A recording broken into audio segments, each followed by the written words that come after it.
Good morning, everybody. So today is really a history-shifting day for the Los Angeles Lakers. Hey, look at us. James to Davis, and a chance for three. If you're telling me that LeBron James has Anthony Davis available to him, excuse me, I'm rolling with the Lakers to win the title. Look at us. Huh? Who would have thought? Not me. Heard Rob, first of many, baby. Indeed, what was he doing upstairs?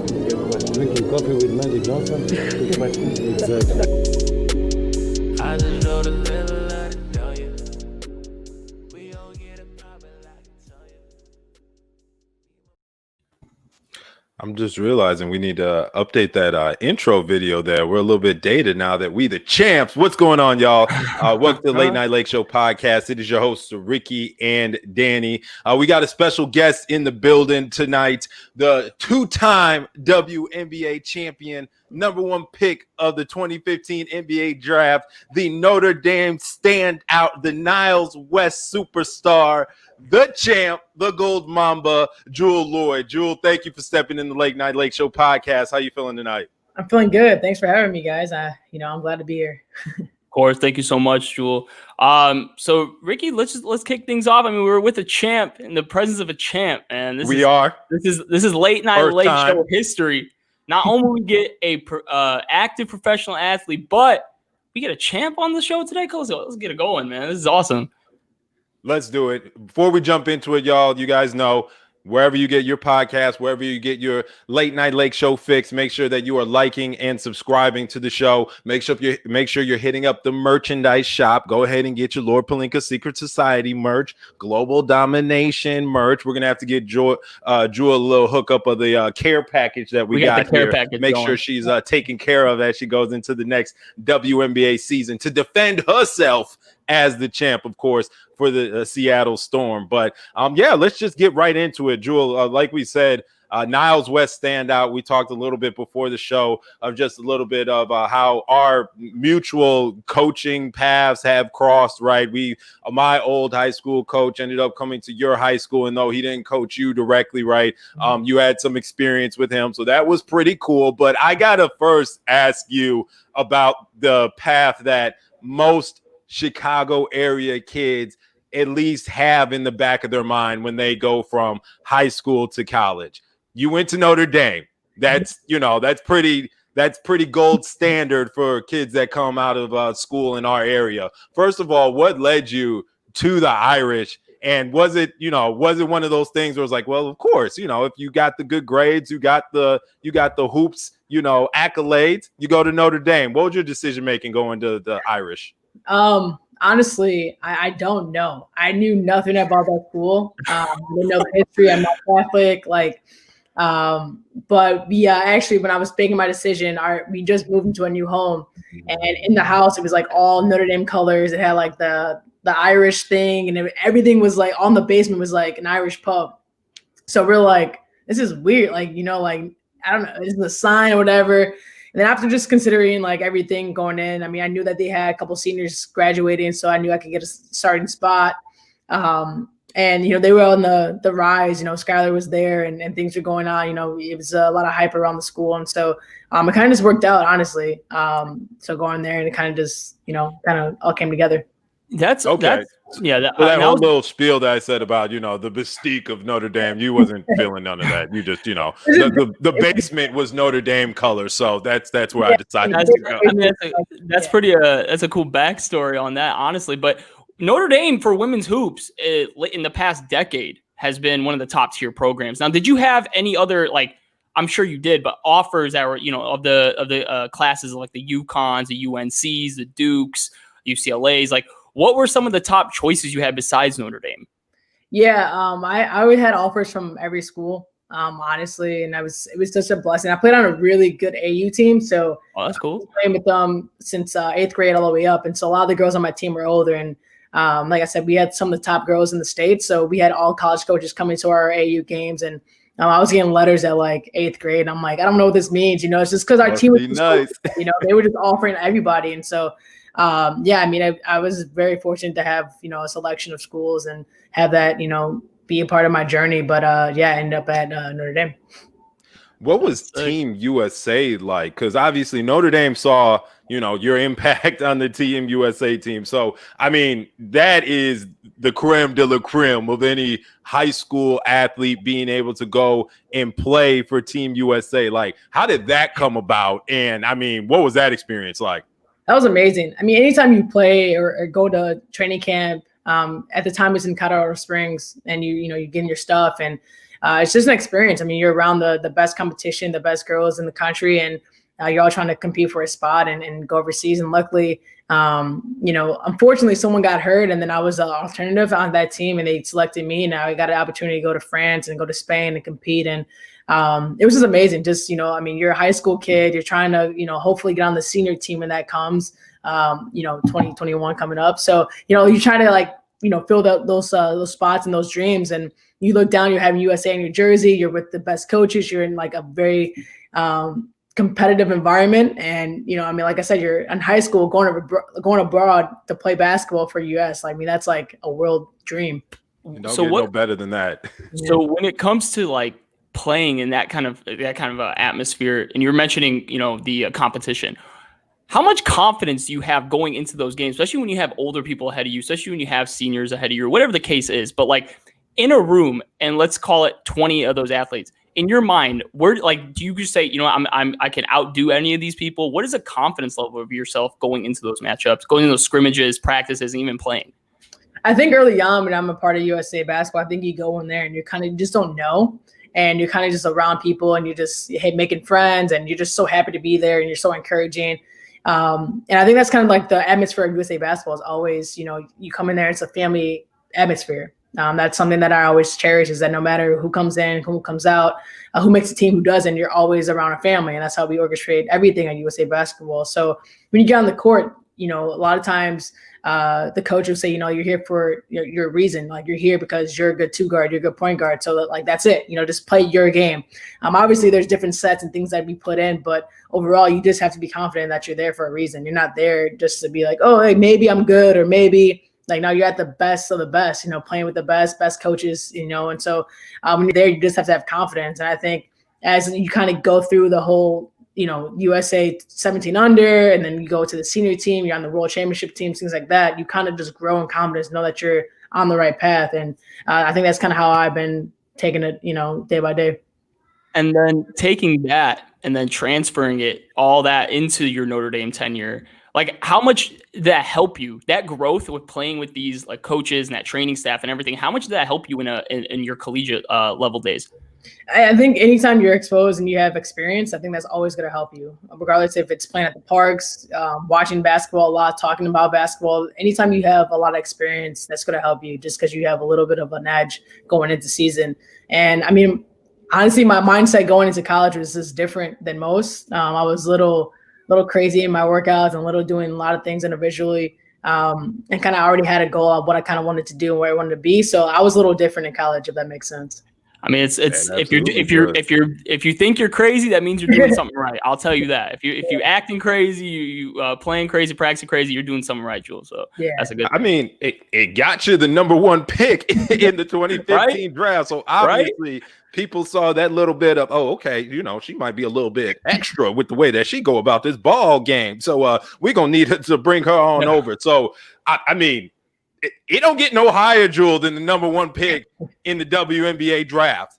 You go to sleep, you wake up, you dream about that day. Just from what you thought and what that day actually was, just give me the highlights. How was it walking across the podium, shaking the commissioner's hand? How was it? Was mama crying? Well, what was the setup? How was you feeling that day?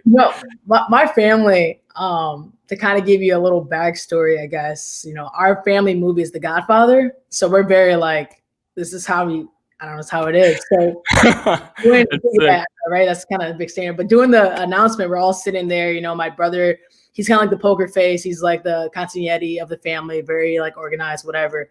And so we're all there, and, we don't really know what's going on. We obviously know, I have a chance to go number one, but nothing, for sure until your name's called.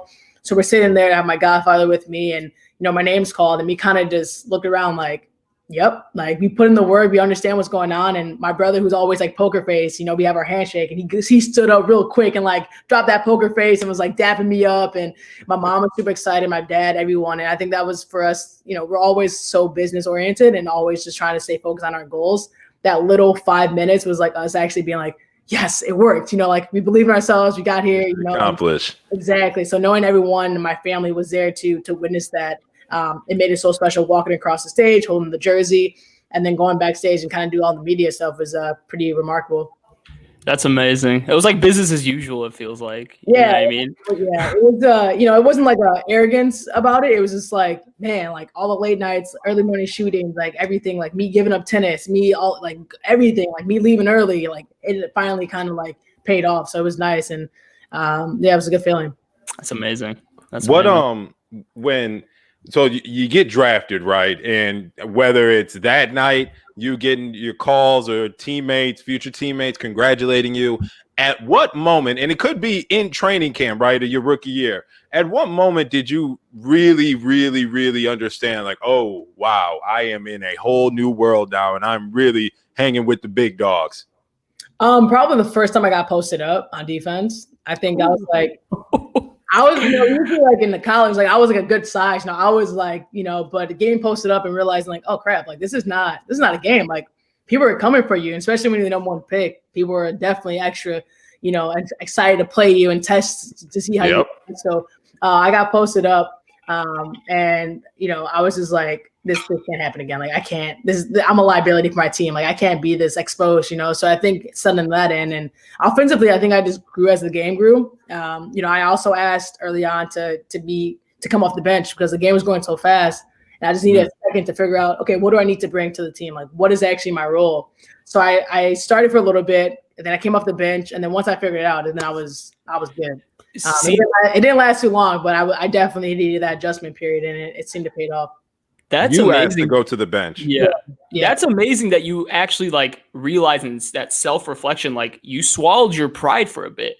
As the number one pick, I'm sure they have that expectation. Be like, you're going to be our star. You're going to come in, ball out, whatever. But like you realizing that and putting that to like a test, it's like that's a huge like to anybody. Like there's always like that arrogance of the number one pick, and you didn't have that. Like I said, you swallowed the pride, and like that's a high character building moment. I'm sure your teammates really appreciated that as well. Like, hey, you're realizing how the game is coming to you, and you have to get that going.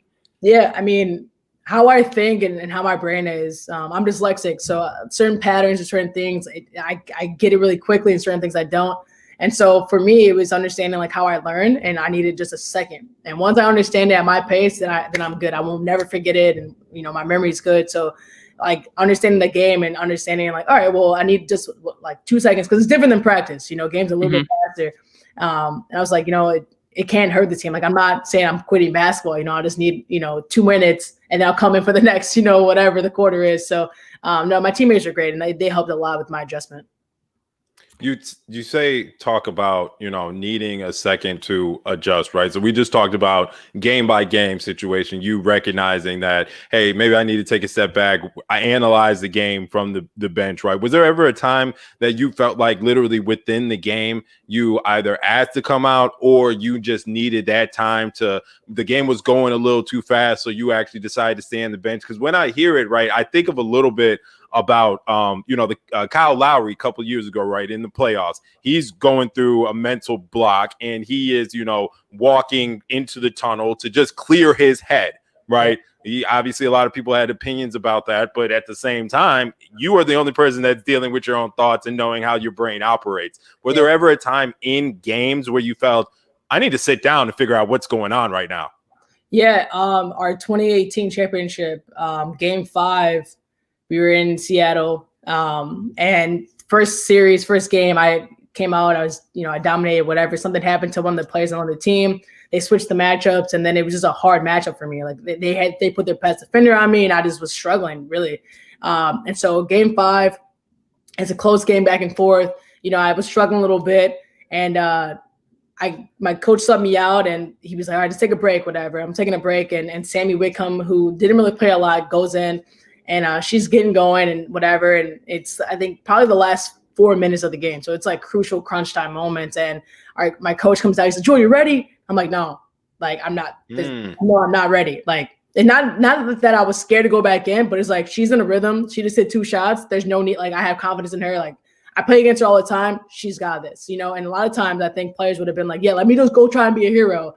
For me, it's like me being a hero is me sitting on the bench and letting my teammates do what they do.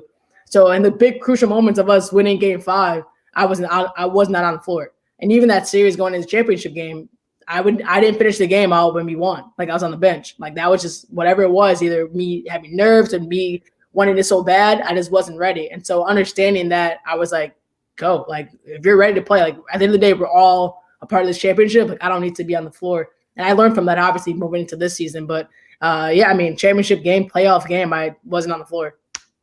Wow. That's growth. You know what we call that? That really is. Growth, right?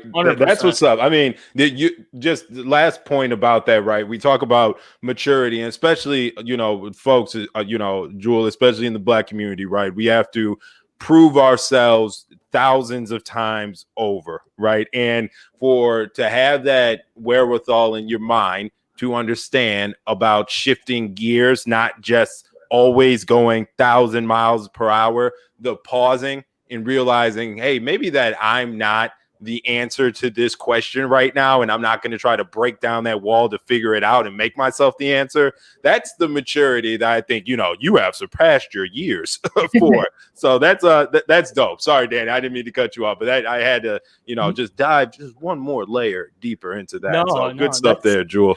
No, that is amazing. That is truly amazing. The way you broke it down. Like, it seems like, Jewell, it's honestly like from what I'm like reading, seeing, hearing, you know, I talked to some of your boys, Ninos, and all they're my friends too. So it seems like you're a real true student of the game. Like, how much do you spend time breaking down film? You know, are you, you know, categorizing player by player, match by matchup? Are you taking everything day by day? Like, what is the film session studying for you when it comes to your next game, next opponent and all? So your preparation essentially. Honestly, I probably didn't start watching film like religiously till like this season, but I have a really good memory. So if you're playing a team or playing someone, I usually can tell you their moves or their tendencies just by playing them a couple of times. So I kind of rely on that or just play natural instincts. But I mean, I just watch basketball. Like how I got into the game of basketball was just watching a lot of basketball, whether it's, you know, peewees to pros to college, high school. Like I'm helping out DePaul right now, and I'm a manager for them, and I'm like watching them play. You know, it's just like it's cool that I'm able to sit there and help them and watch them, and I can learn all the time. So you can learn from anything. It's just how you perceive it. And so, yeah, I mean, my attention span also is not very long, so I can't be watching film for hours and hours like Kobe would try to get me to do. But I'm able to realize it and figure out who I'm guarding, study their, you know, pros and cons, and then try to not get scored on or try to attack them. That's awesome.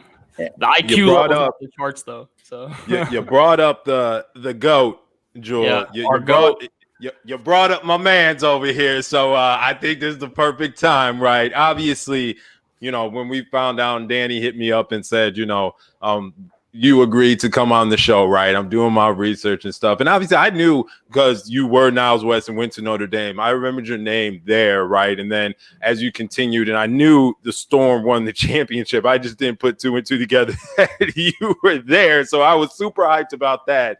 But just diving more into you and your background, not only are you a Lakers fan, you grew up, you know, pretty much idolizing number 24 in purple and gold and Kobe. So let's just start from the beginning. How did the Mamba and you end up linking up? It's kind of pretty, I don't know, like Disney movie kind of starter, I guess, because it's so random. But my dad and I went to a game. I think it was Christmas Day game in Chicago. I drove up from school. We went and we sat right behind the Lakers bench. And so we got there a little early. My dad had my USA jacket on, and he went down. And my dad's pretty quiet, but for whatever reason, I think he was just excited to be there. So he went down and was like talking to the assistant coach at the time. And he's, you know, the guy was like, "Hey, like, did you play for USA basketball?" My dad's like, "No, but my daughter did." And they're going on and talking. And I guess the last thing my dad told him was like, "Yeah, like tell Kobe that, you know, Jewell's here to see him, and, you know, and see her," and walked away, you know, whatever. So I didn't know any of this. I was like getting, you know, hot dogs or whatever. So I get back down, and it's like the second quarter. And actually Kobe wasn't playing because he was resting his shoulder. I remember that year. Yeah. Red jacket suit. My dad's like, man, that guy's fresh, man. Fresh dress or whatever. Like looking super, super smooth. And during the second quarter, we're sitting there, and the assistant coach walks up to Kobe, like whispers something in his ear.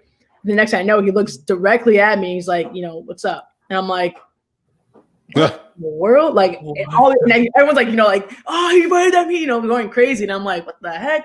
Right, but he waved at me. I'm like, yeah, I told him to do that. I'm like, okay, good joke, Dad. Like, funny. Like, come on, you don't even talk. Like, there's no way you told, So I get home after the game, and maybe like 30 minutes after getting home, I go on Twitter, and Kobe followed me, and I was like, no way! Like, what the heck? Like, screaming, running up and down the floor, just yelling, call my friends, whatever. And I remember I was his 96 follow, because he didn't follow a lot of people, and I was number 96.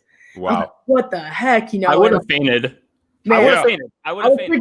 Freaking out. Like, what do I do? Like, do I say something? Do I not? Do I DM him? Do I say thank you? Exactly. So I waited like another day, and I hit him up with just like, great game, whatever. Like, get well soon. And he hit me right back, like less than an hour back. He hit me back, and he's like, yeah, no resting up, yada yada. And I'm like, I can't believe I'm talking to Kobe right now. Like, I'm literally talking to him. And then after that, I just really started hitting him with questions. How do you defend an ice? How do you attack an ice? Like, what are the trades for pull up? And we just literally started talking. And this was in 2014. We just kept talking and talking. And around that time, I was, we were still in college, and I happened to get flown out to the Wooden Awards. And they had a game that night. And surprisingly, he wasn't playing that night. He texted me. He's like, hey, like, come through. And I was like, all right, like, I'll be there in 20 minutes. And 20 minutes, it was halftime of their game. So he had security walk my dad and I to the locker rooms while everyone's going out to, go warm up or whatever. We're walking in the locker room. So I'm seeing everyone walking in and out. He's standing in the training room. He's like, and this is the first time I actually meet him face to face. He comes up with a big hug. Hey, how you doing? Can't we, like, this is amazing. Like, welcome. He hugs my dad and I. And we just started talking. And he was like, whatever you need, like, here's my number. Reach out to me. Like, I want to help you. Like, what do you need? Like, how to study film. And he just throws all these things at me. And we're just like, this is real. Like, this is happening. Like, yeah, never met me before. Like, actually in person. He's embracing my dad. He's embracing me. He made us feel like we were the superstars in the room. And I mean, it was electrifying to be in the room. And he's talking to me while the halftime's going on, while the third quarter is going on. He's like, yeah, I'm not worried about this. Like, I'm focused on you. Yeah, like, there was good reason for that, probably. Like, it was and so after that, it was kind of constant contact and working out with him and just being part of him. And he believed in me when I didn't. And when I didn't see it in myself, he did. And I mean, I'm forever grateful for his friendship, his mentorship. And I mean, he's just a special guy. That's unreal. That's amazing. Yeah. And I'm sure anything. I'm gonna remember this story forever. That's what I'm gonna do. Live vicariously through Jewell. Yeah, it's crazy. It's crazy. I'm sure, like, how methodical Kobe was. Like, personally, Ricky and I have never met him, but how methodical he was with, his approach to things, the way he like worded things. It was just, I'm sure everything he told you at first, this is my perception of it, is like a life lesson in some way. Mm-hmm. Am I right? Or did I hit on the head or no? 100%. I mean, I remember one of those, like, the biggest things he told me in that conversation that day was like, he's like, who are you studying? The way I studied Michael, I found his weaknesses. I exploited his weaknesses. Like, you need to do the same thing with Diana Taurasi. Study her game, find out what she eats, like, he was just throwing everything at me. And we're just sitting there like, hold on, like, I need to take notes, or I need, like, hold on. So, like, he was just so excited to just teach me. That's so sick. Yeah, it was just amazing. Like, in that, hour of talking with him, I learned so much that I would never forget, and things that I've written down to make sure I won't forget, and things I just try to pass on. But even, I think the thing that kind of sticks with me obviously the most is the stuff non-basketball related, that he wrote on my shoes that day that I've never forgotten, got it tatted on me and things like that. I mean, I think now more than ever, I'm really starting to understand what he was talking about and what he was actually meaning for me to do, and kind of help push the needle a little bit. But those are always life lessons when he's talking. So quickly before we head in, you took the Mamba mentality essentially and made it your own in a way, and everyone's got their own path of Mamba mentality. So can you describe to me like your own personal Mamba mentality? I know everybody's is different, everyone's path's different, but can you explain your Mamba mentality real quick? I think my Mamba Mentality is understanding the person that you are now is not the person you will become. I think that's something that I'm very focused on, and that's something that I always tell people. Understand that it is, it is a journey, and you have to give yourself grace because you're always evolving, you're always changing, and you can't just go with the flow. Sometimes you have to make the flow, and you have to understand that you are you can push the needle, but it just comes with understanding that you're constantly growing. And so if people don't grow with you, well, that's it. Like that, they'll come at their own pace, but. I think that's kind of sums up kind of what I stand for and kind of what I want to represent. That's amazing. See. Now I ain't gonna let you off the hook, Jewell. Now everything sunshines and rainbows and just, oh my God, I got to meet Kobe. Yes, I'm envious right now. But tell me your most frustrating moment with Bean, because obviously Mamba Mentality comes with a little, hard-headedness, kind of running through those brick walls, right? What was a lesson, a motto, a teaching moment that you were just like, bruh, like what do you mean? Do you want a non-basketball or basketball related? Give me a non-basketball one. Both. All right, I'll start with the non-basketball. So non-basketball. So basically, I hate reading. Like I hate it. I've always hated it. Obviously, I struggle with it being dyslexic. Like I just never had confidence in reading. So when he was doing his first book, he's like, I was overseas at the time, playing overseas, and he's like, hey, like, what's your email? I'm like, here's my email. He sends me an email. He said, yeah, go check it out. Let me know what you think. I'm thinking like it's a picture or like, I don't know. Like Kobe never sends me emails. Like he's never sent me emails in like years we've been friends. So I'm like, okay. I go into the PDF and it's like 700 pages. I'm like, what is this? And he's like, yeah, read it. Let me know what you think. I'm like, the whole thing? He's like, yeah. He's like, let me know, in a couple of weeks, how far you get and we'll talk about it. And I'm like, Kobe, this is a 700-page book. I'm overseas and I have bad Wi-Fi. I have nothing else to do, but like, I'm not reading this 700-page book. He's like, no, we're going to read it. We're going to have a book study. We're going to talk about this, analyze this. And I'm like, Kobe, okay, I'll do it. I'm like, I can't say no. He's like, so then I'm reading it and I'm like getting frustrated. I'm like, this is so like, and if you read the Wizards book, like it's not, yes, it's a kid's book, but it's like, it makes you think. It's not just a normal like patty cake. Like it's a legit like vocabulary or that it goes back and forth and how he thinks. And so like, I'm reading this thing and I'm just getting frustrated because I'm like, Kobe, like, what is this? And he's like, listen, in this chapter on page 4, line 7, like this is you right now going through the struggle. I'm like, what? I'm like, he's like, go back and read it. I'm like, I haven't got that far. I'm still on like page 2, like, like I'm oh my goodness. If I'm reading it, it's like things like that where, he pushes you out of your comfort zone all the time. And sometimes with you knowing or with, you not knowing. And it was just like, how does he know? Like, this is what I needed, or this is what, I should be doing and thinking on myself or building confidence within myself. And the book actually, I clearly finished it, but like took me a while to finish it, but I had to finish it. But shout out to you. I don't know the last time I finished a 700-page book, to be honest with you. It's probably the last book I've read since I needed to know for a second. But yeah, he, we had basically like, a book club with Kobe for the 4 months I was overseas, and he hounded me on it every day, asked me questions, and he knew when I was lying. Obviously, I'm a terrible liar lying to Kobe. But yeah, he was legit. And then, basketball wise, our first workout together, he's like, yeah, all right, go, stretch it out, warm it up, whatever. I'm doing my thing. And we did an hour of offense. So I'm like, man, like, and it was like, first it was like fundamental stuff. Then it was like some running things. And then it was like, some maybe a little full court shooting, whatever. So I'm like, it's an hour in and we're going hard. And this whole time there's still like no water breaks. Like it was nothing. So I'm like, all right, I could do this. Like I've been working out before I got to this workout. Like I think I'm good. And then he goes, all right, baseline. I'm like, all right. He's like, all right, defensive slides. He's like, yeah, slides all the way down, all the way back. Yeah. At game speed? At game speed. Okay. So not only did we get the hour of Mamba, okay. Right, we did an hour of defense, straight lane slides, closeouts, like the fundamental, like close out here, backpedal, close out here, backpedal, like zigzags, but no one dribbling, just zigzagging back and forth. And so I'm dying. Like I am passed out. Like I'm like, where's my inhaler? I need water, whatever. I get to the side of the wall and I'm literally seeing black and just like stars. And I'm like almost sliding down. He's like, it's the fourth quarter. You're just gonna fall, quit. Come on. Oh my God. This is what I do. Like, this is what I did every practice before I practice. This is what I would do. And you can't make it through this? Like, why are you here? I'm like literally sliding down as he's basically just giving me a lecture. Right. Like, I mean, I guess I'm just gonna pass out while I'm doing like I did.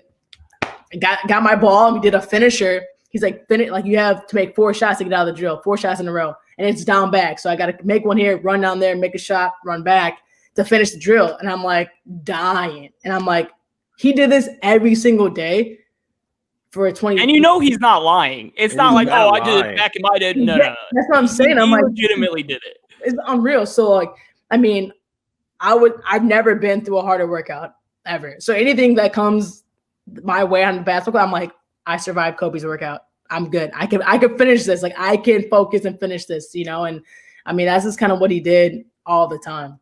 See, and that's why you got the nickname Gold Mamba. I know the folks at Notre Dame gave you that blessing, but Kobe's gonna make sure that you prove that MF out. So shout out.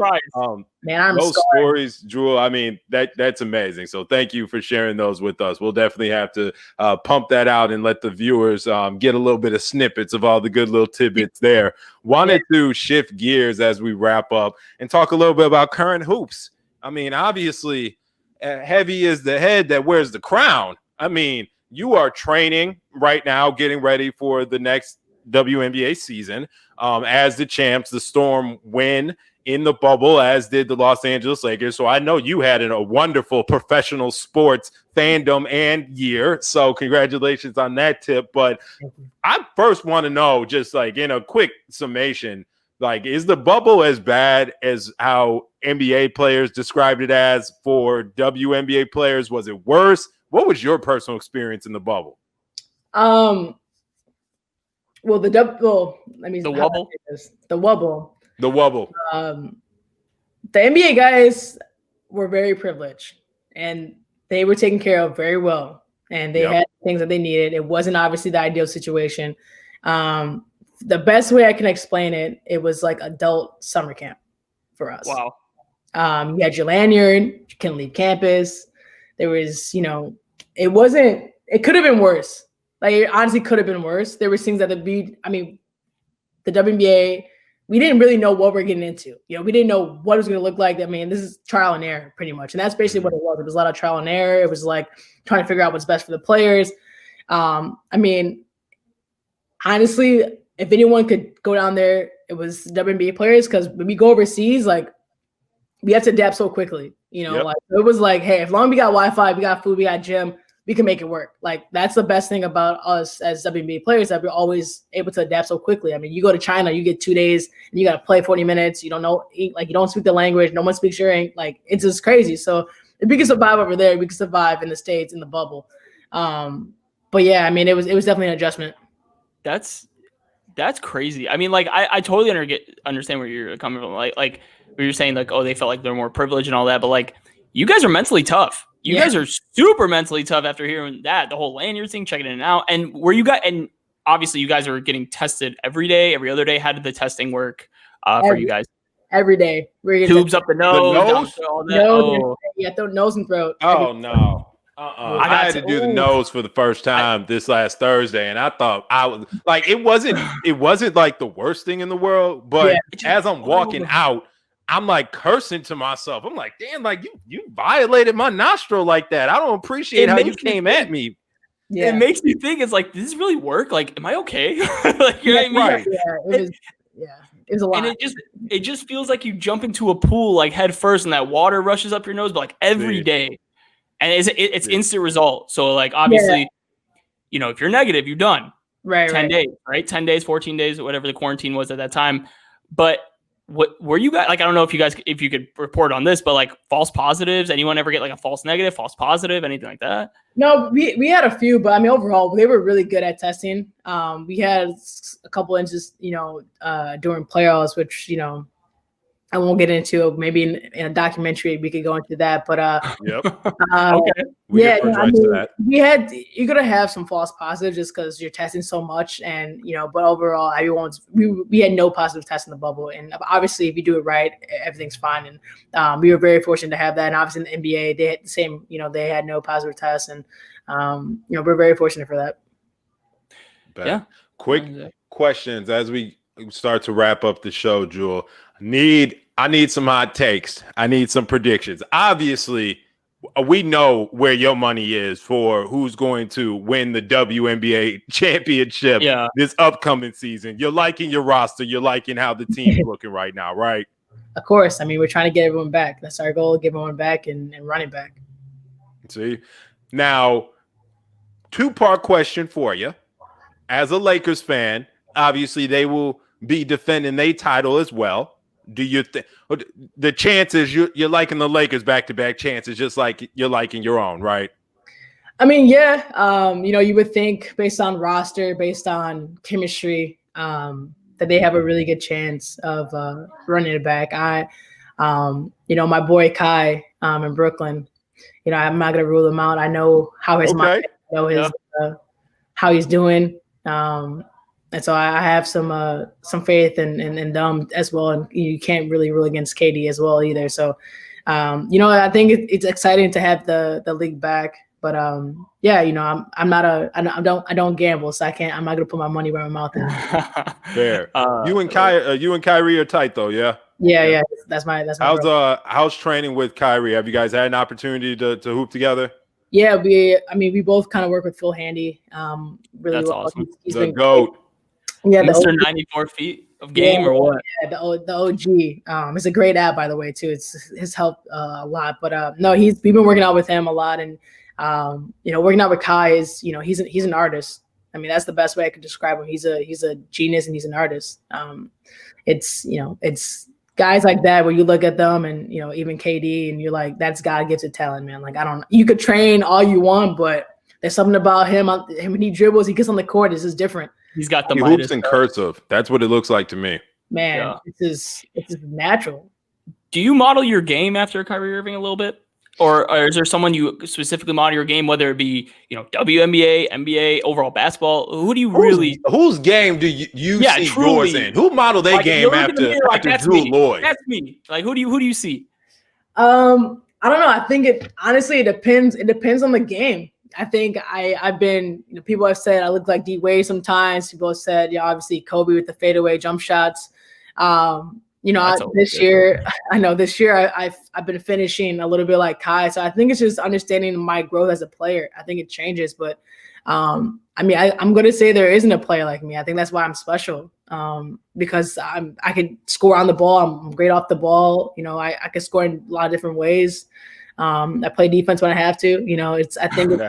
It's special. I think it's just special to know that what you bring to the table all the time. It's hard, and I don't know. I kind of let you guys compare me to stuff, but I like to just say try to stay true to who I am. People got to be the next Jewell Loyd. That's the real thing. That's a real thing. That's a real goal. Get all the other stuff. I got a little 2-year-old. He gonna be coming up on both NBA and WNBA hoops. They're gonna be Jewell Loyd hooping in her early 30s. He'd be like, "Who's that?" Well, Dad used to holler at them, on the podcast tip. So watch this fade away. I'll tell you all about where she got that from. You know what I'm saying? So no, that's what's up, Jewell. We really appreciate you coming on the show, being able to chop it up with us, talk all that good stuff, and give us a little insight into what your life has been, not only coming through the grind and building up your name from yourself in the Chicago area and meeting your idol in the GOAT, Mr. Kobe Bryant, and coming under his stewardship all the way to getting your own trophies hanging in your championship closet. So it's a privilege, to say the least, to have you on the show today. So thank you very much. Thank you so much. Of course, anytime. Anytime. I'll love to come back and talk some stuff with you guys. Whatever you guys need, I'm here. I love talking to good people. So We appreciate me and Danny you. was talking about it, Jewell. We need check-ins during the season, right? If you just need some like an outlet where you just, we just want to do a little on the road with Jewell Loyd, hit your Lake Show boys up. We here for you. Yeah. And by the way, we're just, shoot us the address. We're going to shoot you that care package. We'll be landing in soon for the holidays. You'll be enjoying that Late Night Lake Show gear. Gotcha. All for you, Jewell. So no, we really appreciate your time, honestly, taking time out of your busy schedule and everything and join us. So truly appreciate it. Thank you so much, Jewell. I'm not playing about that little day by day though. Let us know. We'll we'll set it up. We'll figure it out. We'll set it up for real. Like I said, I like talking to good people, good, honest people. So I'm here. Absolutely. And that's why we appreciate you. Well, that'll do it for this episode of the Late Night Lake Show podcast. Again, guys, thank you so much for joining us. If you haven't already, hit that like and subscribe button. We got Jewell Loyd in the building. We got champions in the building. The Lakers season's about to start back up. The game 1's on Tuesday. We'll be hitting you guys with the pregame show, so make sure you're tapped into that. But until the next time we all link up, for Danny, it's Ricky, and the champ Jewell, Late Night Lake Show. We out.